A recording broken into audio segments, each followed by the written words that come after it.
Good morning बच्चों, SST के online class में आपका स्वागत है। इस समय हम लोग इतिहास में चैप्टर सेकेंड पढ़ रहे हैं कि किस तरीके से व्यापारिक कंपनियों ने अपने को शासक वर्ग में बदल लिया। अभी हम लोगों ने पढ़ा कि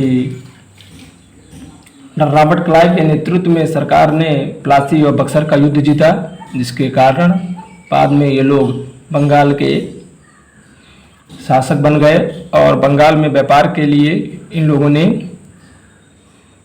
जो मुगल बादशाह हैं उससे इजाज़त ले ली।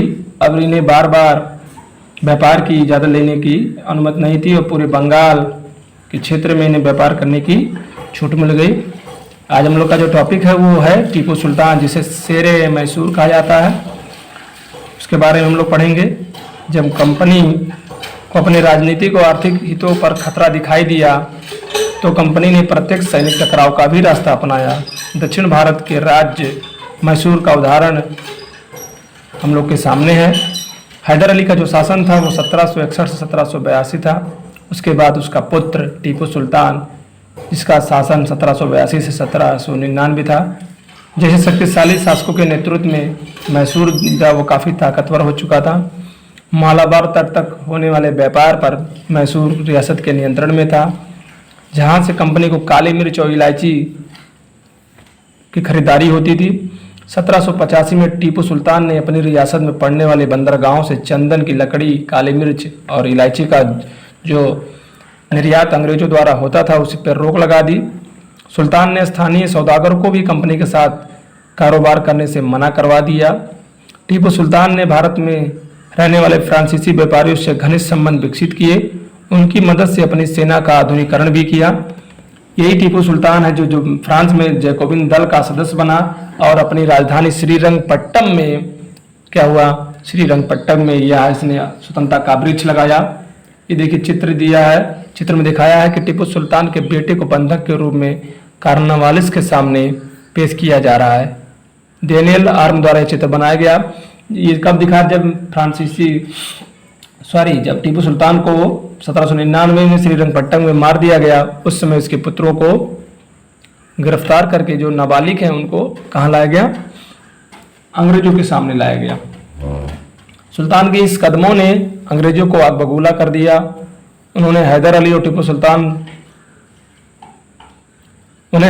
टीपू सुल्तान बहुत महत्वाकांक्षी, घमंडी और खतरनाक दिखाई देने लगे। अंग्रेजों को यह लगने लगा कि ऐसे राजाओं को नियंत्रित करना और कुचलना जरूरी है। परिणाम स्वरूप मैसूर के साथ अंग्रेजों की 4 जंग हुई, जिसमें 1767 से 69, 1780 से 84, 1790 से 92 और 1799 में अंतिम श्रीरंगपट्टम की जो आखिरी लड़ाई थी, जंग में कंपनी को सफलता मिली। अपनी राजधानी की रक्षा करते हुए टीपू सुल्तान मारे गए। मैसूर का राजकाज पुराने ओडिवायर राजवंश के हाथों में सौंप दिया गया, क्योंकि ये लोग अंग्रेजों के मददगार थे, अंग्रेजों के चमचे थे। इसके साथ ही मैसूर पर भी सहायक संधि थोप दी गई। देखिए ये टीपू सुल्तान द्वारा जो एक खिलौना है, या टीपू के विशाल काय मशीनी खिलौने का तस्वीर है। इसमें एक नकली शेर है जो यूरोपीय सिपाही को दबाए हुए है। जब इसका हैंडल घुमाया जाता था तो नकली शेर दहाड़ता हुआ सिपाही के भीतर से चीख की आवाज आती थी। अब यह खिलौना शेर लंदन स्थित विक्टोरिया एंड एल्बर्ट म्यूजियम में रखा गया है। 4 मई 1799 को जब अपनी राजधानी श्रीरंगपट्टम की रक्षा करते हुए टीपू सुल्तान की मौत हुई, तब अंग्रेजों ने इस खिलौने को अपने साथ ले गए। टीपू की कहानियाँ। राजाओं की छवि अक्सर जनश्रुतियों से भी बनती है, प्रचलित किस्सों और कहानियों से भी बनती है, और उनका यशगान भी खूब होता है। 1782 में मैसूर के राजा बने टीपू सुल्तान के बारे में कहा जाता है कि एक बार वे अपनी फ्रांसीसी दोस्त के साथ जंगल में शिकार करने गए। वहाँ पर एक शेर उनके सामने आ गया। उनकी बंदूक ने मौके पर साथ नहीं दिया और कटार भी जमीन पर गिर गई। फिर भी टीपू ने निहत्थे ही शेर का मुकाबला किया और आखिर कटार उठा ली और शेर को अंत में मार दिया। इसी से बाद में उन्हें शेर मैसूर कहा जाने लगा, और उनके झंडा जो है उस पर भी शेर की तस्वीर होती थी।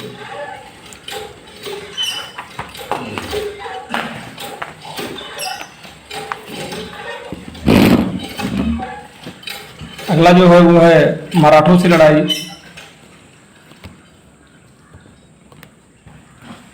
18वीं शताब्दी की आखिर से कंपनी मराठों की ताकत को भी काबू करने और ख़त्म करने के बारे में सोचने लगे। 1761 में पानीपत की लड़ाई में हारने के बाद दिल्ली से अपना शासन चलाने वाले मराठा का सपना लगभग चकनाचूर हो गया था। वो छोटे छोटे कई राज्यों में बांट दिए गए थे।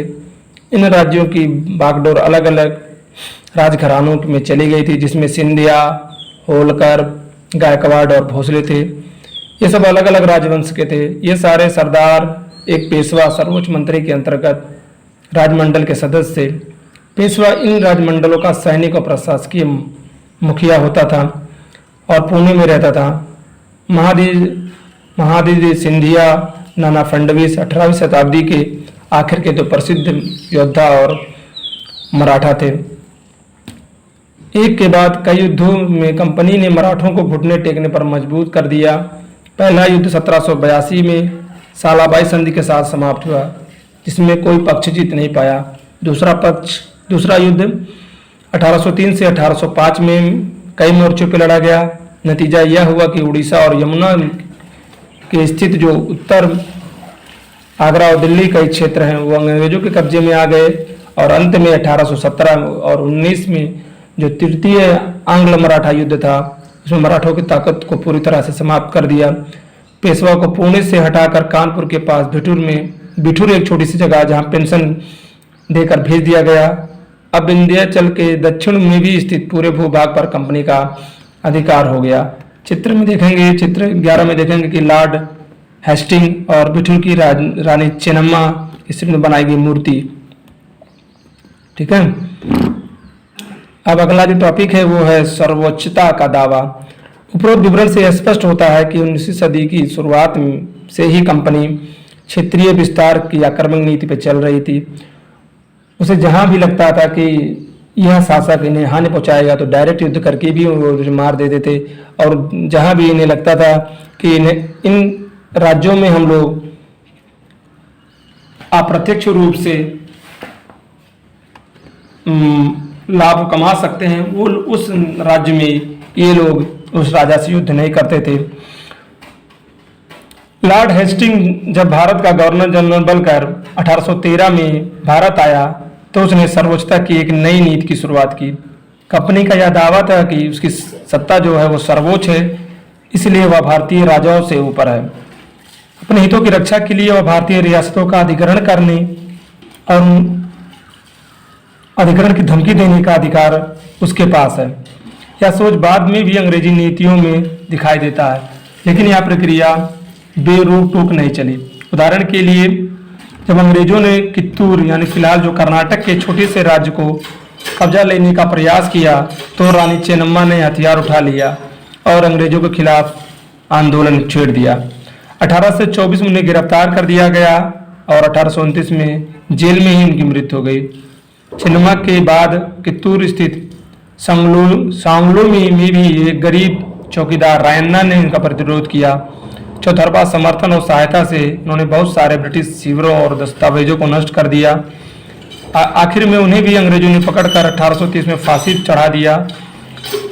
प्रतिरोधों के ऐसे बहुत सारे उदाहरण हैं जिसे हम लोग पढ़ सकते हैं या हमारी किताबों में ये सारी चीज़ें हैं। 1830 के दशक के अंत में ईस्ट इंडिया कंपनी रूस के प्रभाव से बहुत डरी हुई थी। कंपनी को भय था कहीं रूस का प्रभाव पूरे एशिया में फैलकर उत्तर पश्चिम से भारत को भी अपनी चपेट में ना ले। इसी डर के चलते अंग्रेज अब उत्तर पश्चिमी भारत पर भी अपना नियंत्रण स्थापित करना चाहते थे। उन्होंने 1838 से 1842 के बीच अफगानिस्तान के साथ एक लंबी लड़ाई लड़ी और वहां अप्रत्यक्ष कंपनी शासन स्थापित कर लिया। 1843 में सिंध भी कब्जे में आ गया। इसके बाद पंजाब की बारी थी, जहां महाराजा रणजीत सिंह का शासन था।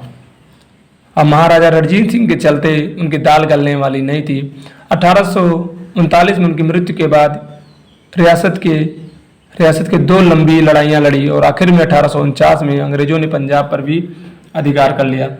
अब है विलय की नीति।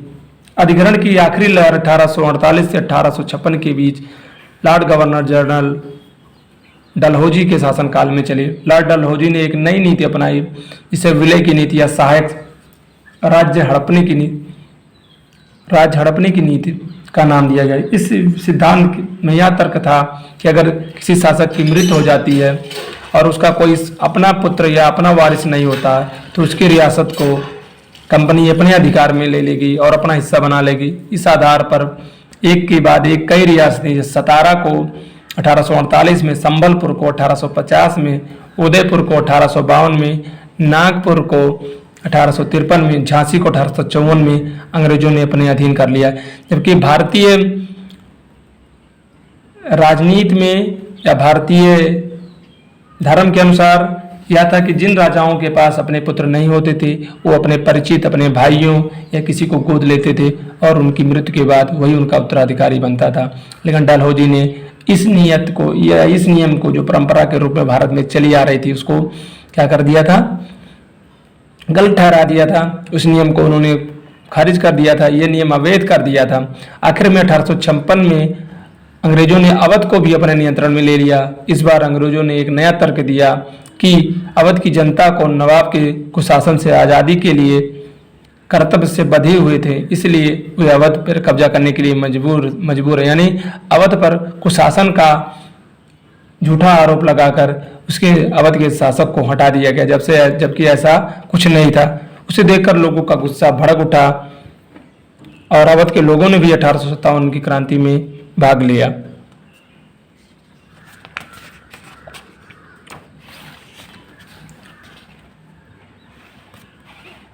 ठीक है, अगला जो है वो है नए शासन की स्थापना। गवर्नर जनरल वारेन हेस्टिंग 1773 से 1785 उन बहुत सारे महत्वपूर्ण व्यक्तियों में से था जिन्होंने कंपनी की ताकत को फैलाने में सबसे महत्वपूर्ण भूमिका अदा की थी। वारेन हेस्टिंग के समय तक आते आते कंपनी न केवल बंगाल बल्कि मुंबई यानी जो बम्बई था, मद्रास में भी सत्ता हासिल कर चुकी थी। ब्रिटिश इलाके मोटे तौर पर प्रशासकीय इकाइयों में बांटे हुए थे जिन्हें प्रेसिडेंसी कहा जाता था। उस समय 3 प्रेसिडेंसियाँ थी, बंगाल, मद्रास और बम्बई। हर एक का शासन गवर्नर के अधीन होता था। सबसे ऊपर गवर्नर जनरल होता था। गवर्नर वारेन हेस्टिंग कई प्रशासकीय सुधार किए। न्याय के क्षेत्र में उसके सुधार खासतौर पर उल्लेखनीय हैं। 1772 से एक नई न्याय व्यवस्था स्थापित की गई।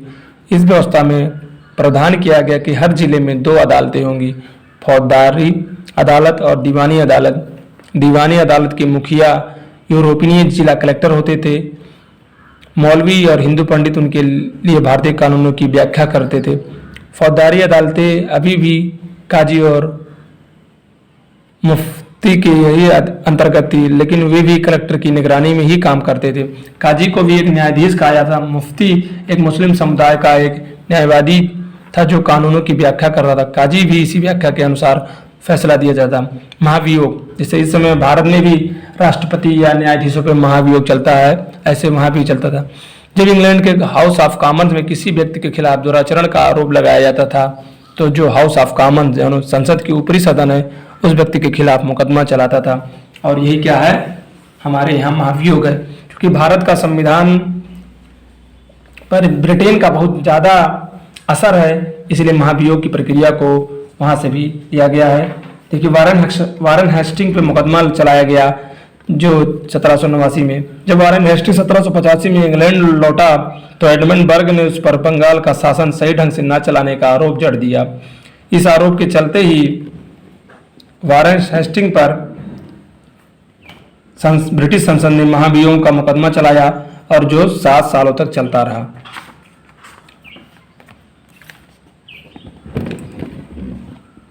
कितने सालों तक? 7 सालों तक चलता रहा। ठीक है।